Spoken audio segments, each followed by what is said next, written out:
Bismillahirrahmanirrahim. Assalamualaikum warahmatullahi wabarakatuh.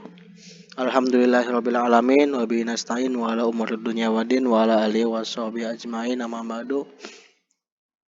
Alhamdulillahirrabbilalamin. Puji syukur kehadirat Allah Subhanahu wa taala yang dimana kita masih diberikan nikmat sehat, nikmat iman serta nikmat Islam, dan juga salawat serta salam tidak lupa tercurahkan kepada baginda Nabi Muhammad SAW.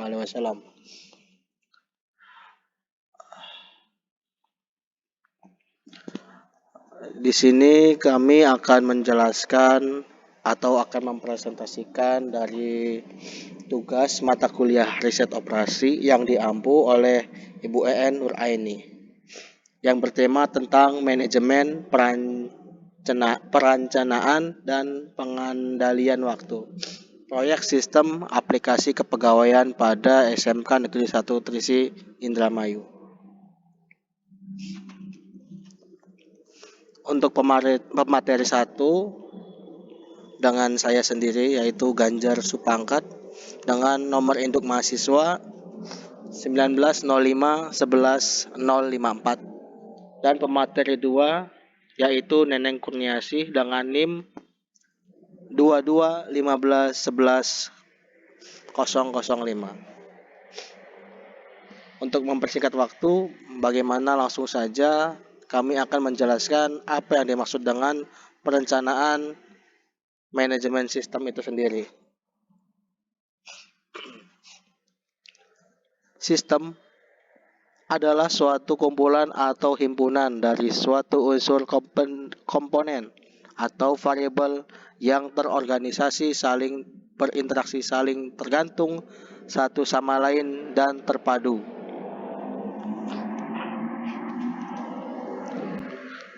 Apa yang dimaksud dengan aplikasi?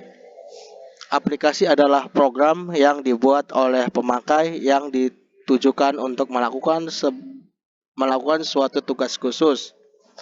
Menurut Kadir, program aplikasi adalah program siap pakai atau program yang direka untuk melaksanakan suatu fungsi bagi pengguna atau aplikasi yang lain. Materi selanjutnya akan disampaikan oleh Saudari Neneng. Iya, terima kasih Bapak Ganjar. Lanjut saja, kepegawaian adalah pengertiannya adalah segala hal mengenai hak, kewajiban, kedudukan, dan pembinaan terhadap pegawai. Pegawai merupakan tenaga kerja manusia baik rohani maupun jasmani yang senantiasa dibutuhkan. Pegawai juga dapat menjadi modal pokok dalam badan usaha kerja sama mencapai tujuan tertentu.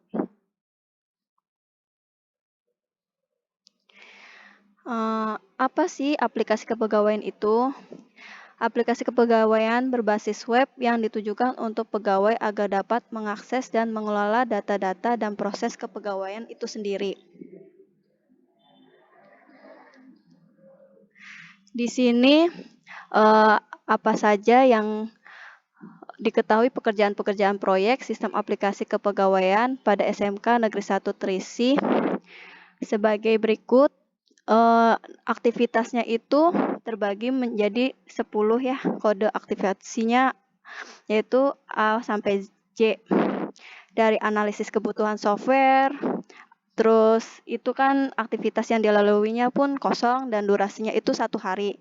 Pemodelan sistem B itu nanti dulu tapi itu waktunya 2 hari. Analisis kebutuhan hardware juga sama dan itu 3 hari.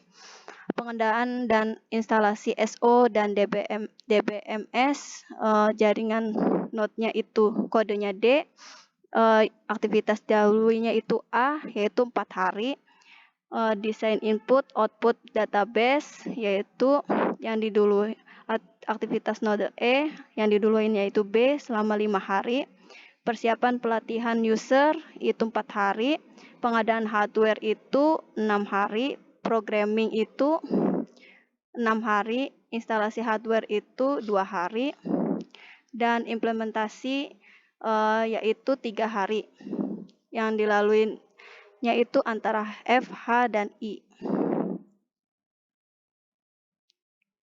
Kemudian di sini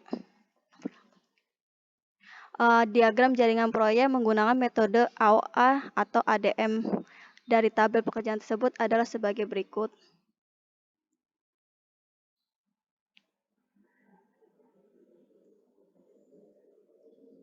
Di sini ada dari node-nya tuh ada 1, 2, 3, 4, 5, 6, 7, 8. Aktivitasnya itu ada 10. Node 1 sebagai awal proyek dan node 8 sebagai akhir selesainya proyek. Aktivitas A, B, C adalah aktivitas yang mulainya secara bersamaan sebagai aktivitas awal proyek dan finalnya itu pada di node 6 lanjut ke node 8. Dilanjutkan lagi ke Bapak Ganjar. Untuk slide selanjutnya yaitu aktivitas D. Berdurasi 4 hari baru dapat dikerjakan setelah aktivasi A selesai. Aktivasi F berdurasi 5 hari dan aktivasi F berdurasi 4 hari baru dapat dikerjakan setelah aktivasi B selesai. Aktivasi G yang berdurasi 6 hari baru dapat dikerjakan setelah aktivasi C selesai. Aktivasi H berdurasi 6 hari baru dapat dikerjakan setelah aktivasi D dan E selesai. Semua aktivasi I berdurasi 2 hari baru dapat dikerjakan setelah aktivasi G selesai. Aktivasi J yang berdurasi 3 hari merupakan aktivitas akhir proyek dan baru dapat dikerjakan setelah aktivasi H, F, dan I selesai. Dalam ADM juga dikenal istilah aktivitas dummy, yaitu suatu aktivitas prasyarat dari aktivitas lain dengan durasi 0. Pada contoh gambar di atas tidak terdapat aktivitas dummy-nya. Selanjutnya adalah menghitung free float dan total float untuk menghitung waktu kritis. Untuk jalur pertama yaitu ada A, D, H, C. Total waktu sama dengan 1 ditambah 4 ditambah 6 ditambah 3 sama dengan 14 hari.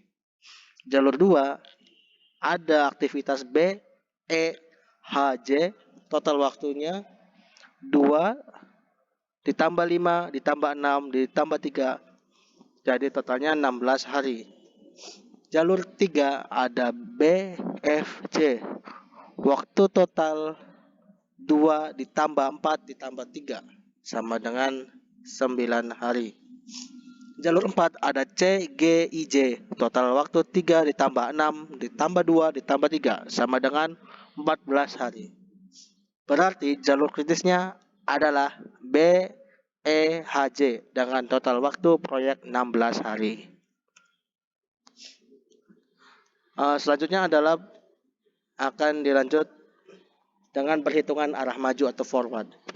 Perhatikan pada node-node merger. Waktu paling cepat selesai adalah early finish, merupakan nilai maksimum dari akhir masing-masing aktivitas yang berakhir pada node merger. Hal ini dimaksudkan agar selesainya aktivitas tersebut tidak mengganggu dimulainya aktivitas berikutnya. Contoh, aktivitas D berdurasi 4 hari, aktivitas dan apabila dikerjakan mulai dari ke-1, semestinya akan berakhir pada hari ke-5. Akan tetapi, aktivitas D baru dianggap berakhir pada hari ke-7.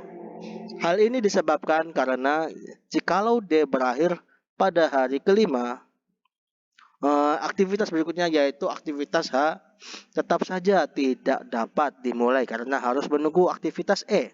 Sebab pekerjaan H harus menunggu D dan E selesai semuanya. Ini artinya bahwa D mempunyai kelonggaran waktu atau free load selama 2 hari hingga aktivitas E selesai agar aktivitas H tidak terganggu. Demikian juga pada node 6. Selanjutnya akan diterangkan oleh saudara Neneng. Di sini perhitungan mundur yaitu backward. Dari situ ada tampilan bahwa node 3 dan node 1 merupakan merger node. Sehingga pada node 3 waktu paling lambat selesainya E dan F atau let finish harus bersamaan. Akibatnya aktivitas F mempunyai waktu kelonggaran atau free float. Demikian juga pada not 1, aktivitas A, B, dan C harus selesai secara bersamaan, sehingga aktivitas A dan C mempunyai waktu float, mempunyai waktu kelonggaran atau free float. Yaitu bisa juga mundur itu yaitu pengurangan. Di sini ada teknik teknik informatif, maksudnya not di mana IS, IF, dan LF tercetak tebal merupakan jalur kritis. Di situ ada aktivitas, ada not, durasi, ada early, ada start, finish. Di sini yaitu aktivitas A 1 sampai 2, not yaitu durasi 1, early-nya start, finish-nya start 0, finish 1. Lalu lately-nya start, finish-nya 0 dan 3, float-nya itu 2, totalnya float-nya 2, dan free float-nya itu 0, dan yang B juga sama, durasinya 2 hari. Yang C-nya itu durasinya 3 hari, yang D durasinya 4 hari, 5, yang E 5 hari, F 4 hari, G 6 hari, H 6 hari, I 2 hari, J 3 hari. Di situ yang J itu durasinya 3 hari, notnya dari 6 sampai 8. Early-nya itu 13 sampai 6, finish-nya 16 hari. Sedangkan lately-nya itu 13, finish lately-nya itu start-nya 13, finish-nya 16 hari. Untuk menghitung total float, free float, dan jalur kritis untuk masing-masing aktivitas, total float sama dengan let finish kurang early start kurang durasi free, sedangkan float sama dengan early finish dikurang early start dikurangi durasi. Jalur kritis adalah jalur yang melewati aktivitas di mana total float sama dengan free float sama dengan 0, artinya jalur di mana setiap aktivitas tidak memiliki waktu kelonggaran, baik total float maupun free float. Di sini pun ada Gantt chart, yaitu memudahkan dalam bentuk grafik, dikembangkan oleh Henry Gantt, merupakan bagan dengan format standar untuk menampilkan informasi jadwal proyek dengan membuat daftar aktivitas proyek disertai jadwal waktu mulai dan waktu selesai dengan format kalender. Di sini sudah terlihat jelas dari not A sampai J, ada waktu-waktunya itu tanggal Juni tanggal 2 itu selama sehari, yang B itu 2 hari, dan C itu 3 hari, dan D itu berapa nih? 1, 2, 3, 4, 5, 6 hari, dan seterusnya sampai J itu sampai 1, 2, 3, 4, 5, 6 hari. Di sini ada rumusnya itu analisis PERT, yaitu program evolusi dan review teknik.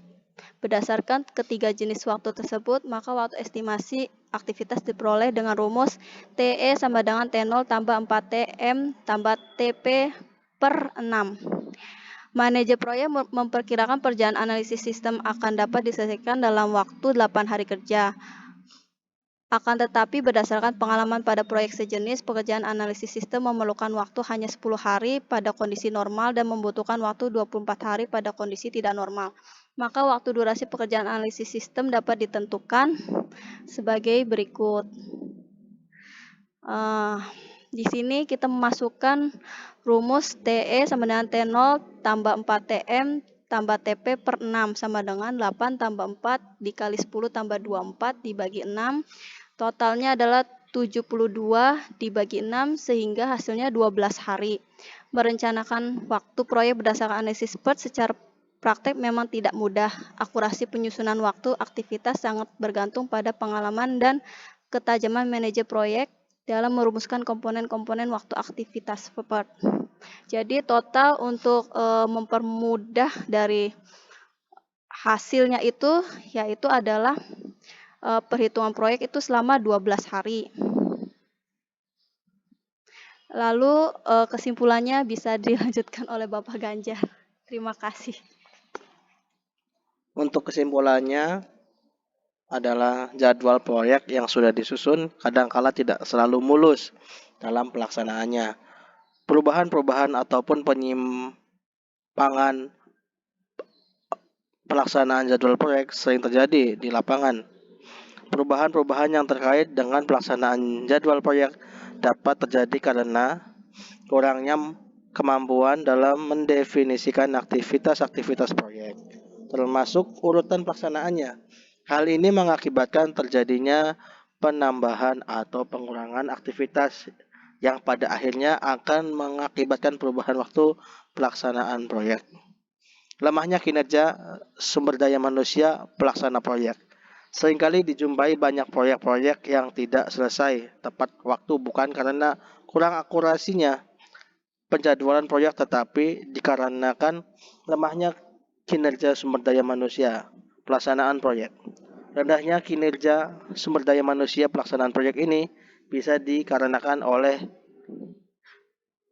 karena rendahnya insentif atau upah atau gaji, rendahnya disiplin bekerja, kurangnya komunikasi antar elemen tim proyek, dan rendahnya skill pekerja dalam dan sebagainya. Demikian presentasi yang dapat kami sampaikan, kurang lebihnya kami mohon maaf.